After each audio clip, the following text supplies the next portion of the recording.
Le Zoom Éco, effectivement, François Vidal nous a rejoint du journal Les Échos. Bonjour François. Bonjour Maxime.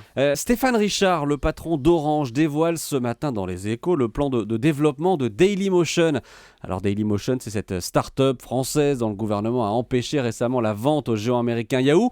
Le problème, c'est que d'après vous, François, ce plan est insuffisant. Oui, ce plan est la preuve évidente du gâchis qu'aurait été l'interdiction faite à Yahoo de racheter le numéro 2 mondial des vidéos sur Internet. Alors, entendons-nous bien, ce n'est pas que l'ex-France Télécom mégote sur les moyens. Au contraire, la maison mère de Dailymotion est prête à y investir beaucoup d'argent, 30 millions d'euros au total.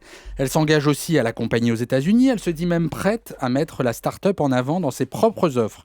Bref, Orange fait preuve de la meilleure volonté du monde. Le problème, c'est que tout cela n'est pas à la hauteur des enjeux, car ce n'est pas d'un coup de pouce que Dailymotion a besoin, mais d'un coup de booster.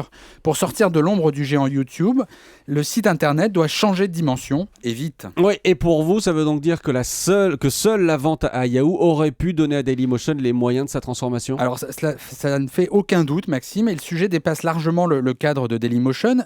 C'est sûr que si nos startups pouvaient s'appuyer sur un vaste marché intérieur et sur la force de l'anglais, langue quasi universelle pour prendre leur envol, tout serait beaucoup plus simple. Mais ce n'est pas le cas. Du coup, être racheté par un géant américain est tout sauf une catastrophe pour nos pépites high-tech. C'est en réalité une chance unique d'accéder à la Ligue mondiale. Il ne faut donc pas empêcher ce type d'opération, mais plutôt les encourager. Mais est-ce que nous, Français, nous y avons un quelconque intérêt, un intérêt collectif ? Après tout, on peut se dire que ces rachats sont aussi une perte sèche pour notre économie. C'est faux, car quand un Californien débourse des centaines de millions de dollars pour acheter une de ses pépites, ce n'est pas pour la délocaliser, mais pour acquérir des compétences et les développer, le plus souvent sur place. La France a donc tout à y gagner.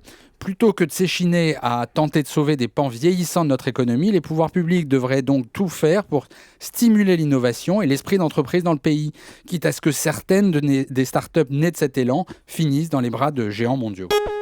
Le chiffre du jour, François, 450 milliards d'euros. C'est le montant de la dette publique supplémentaire accumulée par les pays de la zone euro au cours des 12 derniers mois. Une très mauvaise nouvelle alors que la plupart des États européens se serrent la ceinture justement pour réduire leur endettement. 450 milliards d'euros de dette supplémentaire dans la zone euro. Merci François Vidal.